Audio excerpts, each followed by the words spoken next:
Halo teman-teman, ketemu lagi di materi tentang pemrograman berorientasi objek.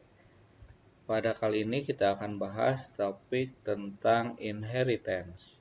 Atau inheritance ini lebih kita mengenalnya tentang pewarisan. Pewarisan ini sebetulnya adalah konsepnya seperti biasa kita lihat dalam kehidupan sehari-hari. Jadi jangan dianggap sebagai sesuatu yang sulit atau yang rumit ya, karena mendengar istilah atau baru melihat mungkin kata tentang inheritance, atau kalau diterjemahkan itu pewarisan. Jadi pewarisan itu sebetulnya adalah, atau konsep inheritance ini sebetulnya adalah mengadopsi dari apa yang biasa kita temui sehari-hari. Nah, contoh sederhananya konsep inheritance ini seperti pada gambar berikut. Jadi seorang anak itu dia akan mewarisi ya dari apa yang dimiliki oleh orang tuanya. Jadi inheritance atau pewarisan ini identik seperti kalau kita lihat dalam kehidupan sehari-hari itu antara orang tua kepada anaknya. Ada dua yang bisa diwariskan, yaitu ciri fisik dan juga karakter. Ya, ciri fisik dan juga karakter. Jadi mungkin ada kemiripan ya. Si anak mirip secara fisik, ciri-ciri fisiknya misalnya hidungnya mirip ibunya, matanya mirip ayahnya, dan seterusnya. Berarti ciri-ciri fisik. Nah, yang kedua yang bisa diwariskan adalah karakter. Kalau ciri fisik tadi tampak, terlihat, kalau karakter ini biasanya berhubungan dengan sifat perilaku ya.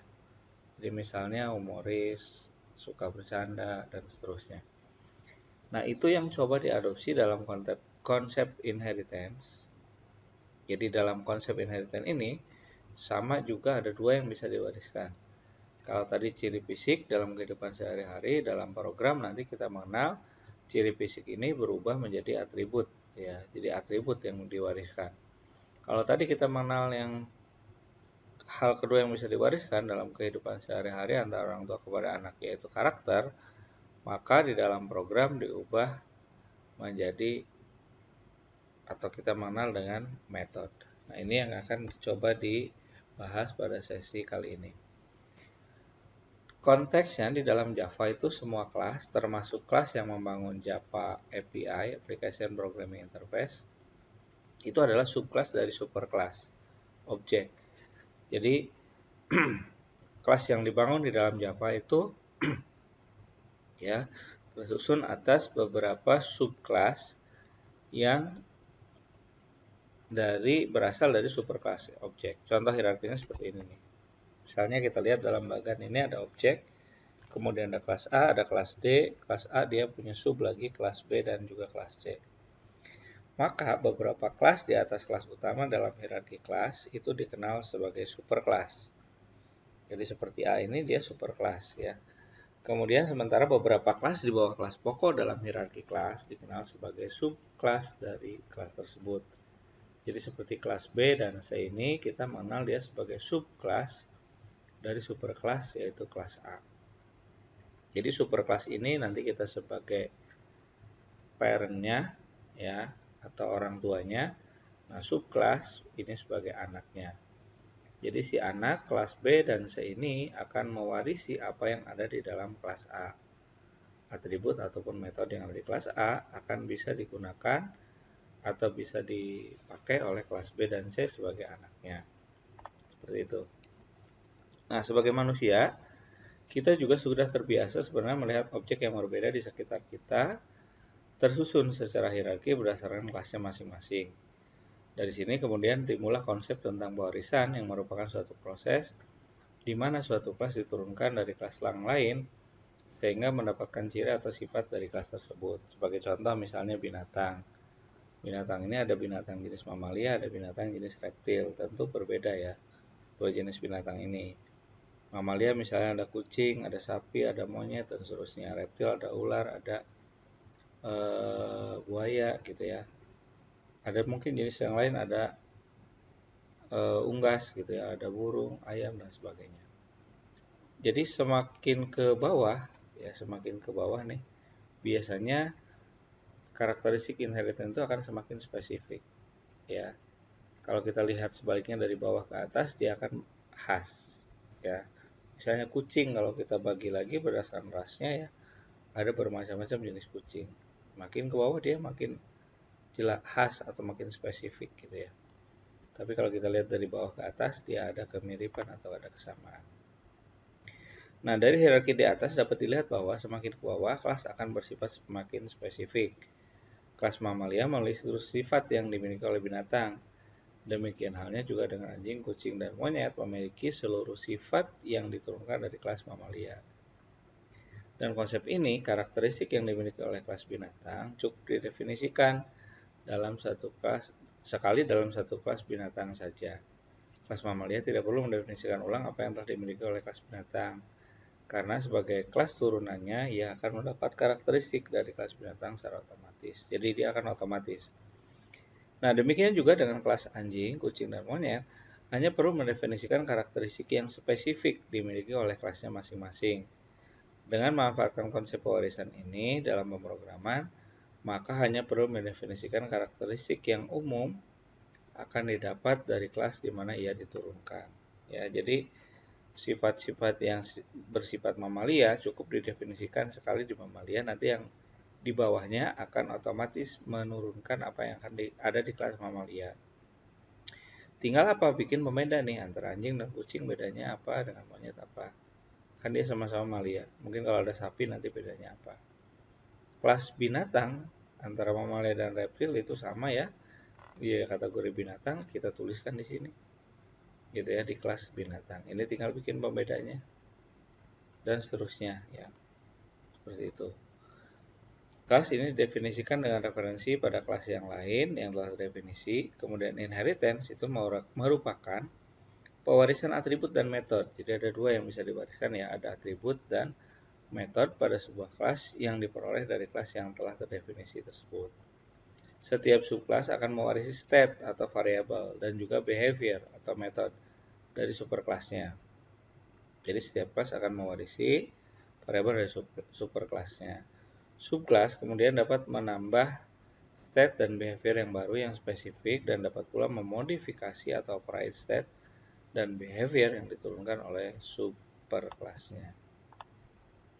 Jadi inheritance ini, superkelas atau general class adalah yang berada di puncak hierarki dari kelas. Subkelas adalah kelas spesifik yang berada di bagian bawah hierarki kelas. Subkelas inherit atribut dan juga metode dari kelas yang lebih tinggi dalam hierarki. Ya, contoh ilustrasi dari inheritance seperti ini. Ada kelas sepeda nih. Sepeda ini misalnya dia punya turunannya ada 3 jenis sepeda. Sepeda gunung, sepeda racing, dan sepeda tandem. Nah, karakteristik inheritance itu ada 3. Reusability, artinya apa yang ada di dalam superclass, kelas induk, akan bisa dipakai oleh kelas anak. Baik itu atribut maupun dia metode ya. Reuse, jadi bisa dipakai ulang. Jadi yang sama tidak perlu didefinisikan di masing-masing anak. Tarik ke atas di induk. Yang kedua, top down dia lebih spesifik. Kalau kita melihat dari atas ke bawah tadi ya, semakin ke bawah dia akan semakin khas, akan semakin spesifik. Nah, sebaliknya kalau kita lihat dari bawah ke atas, maka akan ada kemiripan atau ada kesamaan. Ya, ini 3 karakteristiknya. Contohnya seperti apa misalnya? Nah, kita uraikan saja, misalnya sepeda ini ada 10 atribut dari sepeda. Ada ban, sadel, rantai, pedal, rem, dan seterusnya. Kalau tanpa konsep inheritance, berarti kan 10 atribut ini harus kita letakkan di 3 jenis sepeda ini. Berarti kalau 10 saja ada 3 jenis sepeda yang berbeda, kita butuh 30 variabel yang sama ya diulang. Nah, supaya tidak berulang bagaimana? Yang sama ini kita tarik ke atas. Atributnya maupun nanti metodenya juga. Nah, baru tinggal si anak ini bikin pembeda di antara ketiganya. Jadi sepeda gunung misalnya gearnya bisa dioper, sepeda racing ukuran rangkanya, sepeda tandem jumlah sadelnya, kalau yang lain 1, tandem bisa 2, bisa 3, dan seterusnya. Sehingga ini akan lebih efisien dalam penulisan program. Jadi atribut yang sama cukup ditulis 1 kali di induk. Si anak tinggal bikin pembedanya. Ini ya, ini contoh baru atribut. Nanti juga sebetulnya bisa juga dengan metodenya. Jadi terminologinya, inheritance ini adalah merupakan konsep fundamental dalam object-oriented programming. Kelas dapat didefinisikan sebagai subkelas dari kelas lain. Subkelas inherit semua data atribut dari superkelas. Subkelas inherit semua metode dari superkelas. Subkelas inherit semua associate dari superkelasnya. Kemarin kita sudah di pertemuan sebelumnya sudah mempelajari apa itu kelas, apa itu atribut, apa itu metode, ya, bagaimana membuat objek dan seterusnya. Jadi subclass dapat menambah fungsi baru menggunakan fungsi inherit atau private inherit functionality. Contoh lain misalnya seperti ini. Superclassnya adalah person, ya, ada nama bertipe string, ada tanggal lahir bertipe date. Nah, kemudian subclassnya apa? Dari person itu berarti ada pegawai misalnya. Pegawai ID, gajinya, start date. Ya, kalau di kampus apa person ini adalah misalnya sama ya, person ada nama, umur, alamat, tempat lahir, tanggal lahir, nomor HP dan seterusnya. Di kampus ada 3 jenis person tuh, mahasiswa, ada dosen, ada karyawan misalnya. Kita ambil 3 contoh ya klasifikasi. Nah, kayak semua atribut yang sama, nama, alamat, nomor HP, tempat tanggal lahir dan seterusnya kita tarik ke person. Tinggal bikin pembedanya, apa perbedaan antara mahasiswa dengan dosen. Oh, mahasiswa ada nomor induk mahasiswa atau nomor pokok mahasiswa. Kalau dosen nomor induk dosen. Kalau mahasiswa ada prodi, kalau dosen ada kompetensinya mengajarnya apa. Kalau mahasiswa ada jenjang, kalau dosen mungkin pendidikannya dan seterusnya ya. Jadi dibuat perbedaannya dari ketiga subkelas tersebut. Ini contoh ya. Nah, keuntungannya apa dari inheritance? Keuntungannya adalah subclass menyediakan state behavior yang spesifik yang membedakannya dengan superclass. Jadi otomatis si subclass itu dia akan berbeda dengan subclass yang lain dan juga dengan superclass yang ada di atasnya. Hal ini akan memungkinkan programmer Java untuk menggunakan ulang source code dari superclass yang telah ada. Jadi dia bisa pakai ulang ya, tadi konsep reuse. Programmer Java dapat mendefinisikan superclass khusus yang bersifat generik yang disebut dengan abstract class untuk mendefinisikan kelas dengan behavior dan state secara umum. Warisan adalah keuntungan besar dalam pemrograman berbasis objek karena suatu sifat atau metode didefinisikan dalam superclass, maka sifatnya secara otomatis diwariskan dari semua subclass. Jadi ketika ada konsep inheritance ini, apa yang ada di superclass, maka secara otomatis akan bisa diakses digunakan oleh subclass, baik itu atribut maupun metode. Jadi Anda dapat menulis kode metode hanya sekali dan mereka dapat digunakan oleh semua subclass. Subclass hanya butuh mengimplementasikan perbedaannya sendiri dengan induknya tadi ya. Tinggal pembedanya saja dari si anak itu apa. Ada beberapa istilah yang perlu diperhatikan dalam konsep inheritance. Yang pertama extend. Extend ini adalah sebuah keyword yang harus ditambahkan pada definisi kelas yang menjadi subclass. Ya, jadi dengan adanya extend ini maka secara otomatis menandakan bahwa kelas itu adalah sebagai kelas anak ya, dari kelas apa induknya. Superclass digunakan untuk menunjukkan hierarki kelas yang berarti kelas dasar dari subclass atau kelas anak. Subclass adalah kelas atau anak atau turunan ya secara hierarki dari superclass. Super keyword ini biasanya digunakan untuk memanggil konstruktor dari superclass atau menjadi variabel yang mengacu pada superclass. Kemudian method overriding, pendefinisian ulang metode yang sama pada subclass. Nah, dalam inheritance, method overriding berbeda dengan overloading. Kalau overriding itu mendefinisikan kembali metode yang sama, baik nama maupun metode, maupun signature atau parameter yang diperlukan dalam subclass.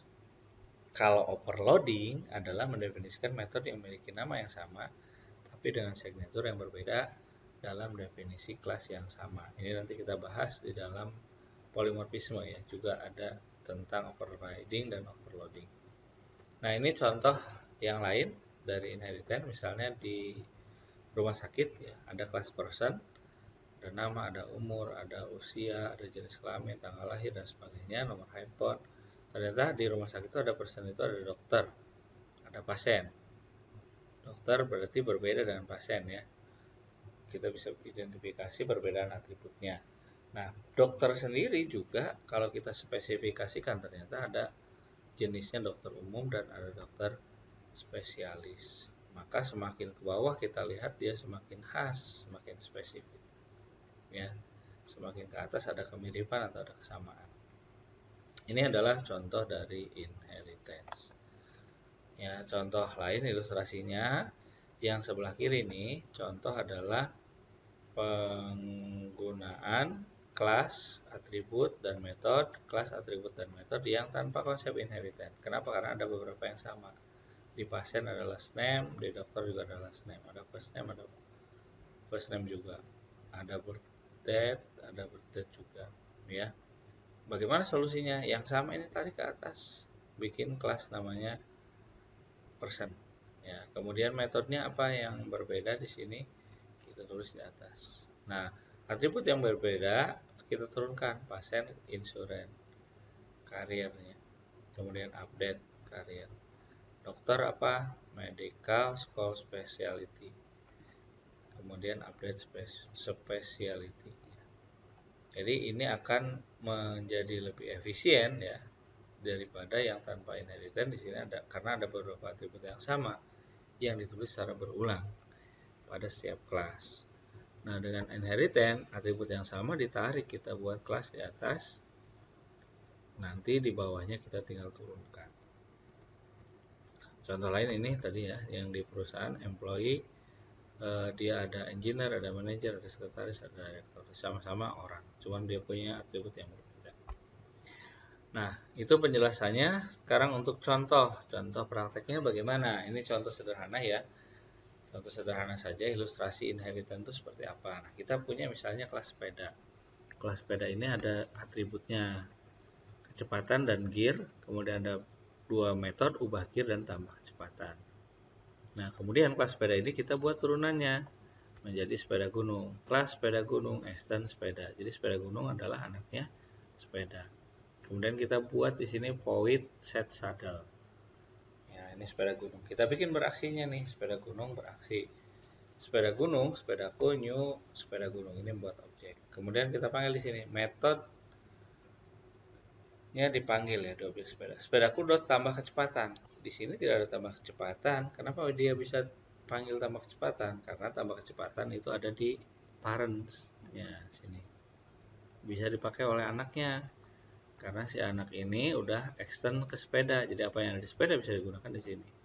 Sepedaku ubah gear juga sama di sini, nggak ada di sepeda, adanya di sini ubah gear. Ini juga bisa digunakan ya. Nah, set saddle baru ada yang di sini langsung digunakan. Ini contoh inheritance. Bisa nggak bikin sepeda yang berikutnya? Bisa. Kelas sepeda racing misalnya, extend sepeda. Berarti nanti di bawah sepeda itu dia punya dua anak, sepeda gunung dan sepeda racing. Bisa nggak bikin lagi? Bisa bikin lagi. Kelas sepeda tandem, extend sepeda, gitu ya. Tinggal bikin metode yang berbeda di sini. Baik, ini contoh dan penjelasan untuk materi tentang inheritance ya. Silahkan nanti bisa dicoba. Yang pertama ini buat sebuah kelas bernama sepeda.java, kemudian Anda ketik seperti ini skripnya. Kemudian yang kedua adalah buat kelas lagi bernama sepeda gunung.java, skripnya seperti ini. Dan yang ketiga adalah sepeda gunung app.java, isinya seperti ini. Nanti yang dijalankan yang memberikan hasil output adalah yang ini. Nah, sebagai latihan Anda coba buat sepeda kelas sepeda tandem, extend sepeda, kelas sepeda BMX, extend sepeda, silahkan. Jadi dari kelas sepeda diturunkan menjadi beberapa subkelas ya. Baik, sampai sini mungkin kalau ada pertanyaan silahkan ditulis di kolom komentar. Cukup sekian untuk penjelasannya. Terima kasih atas perhatiannya. Sampai ketemu lagi di materi selanjutnya. Terima kasih sudah menonton.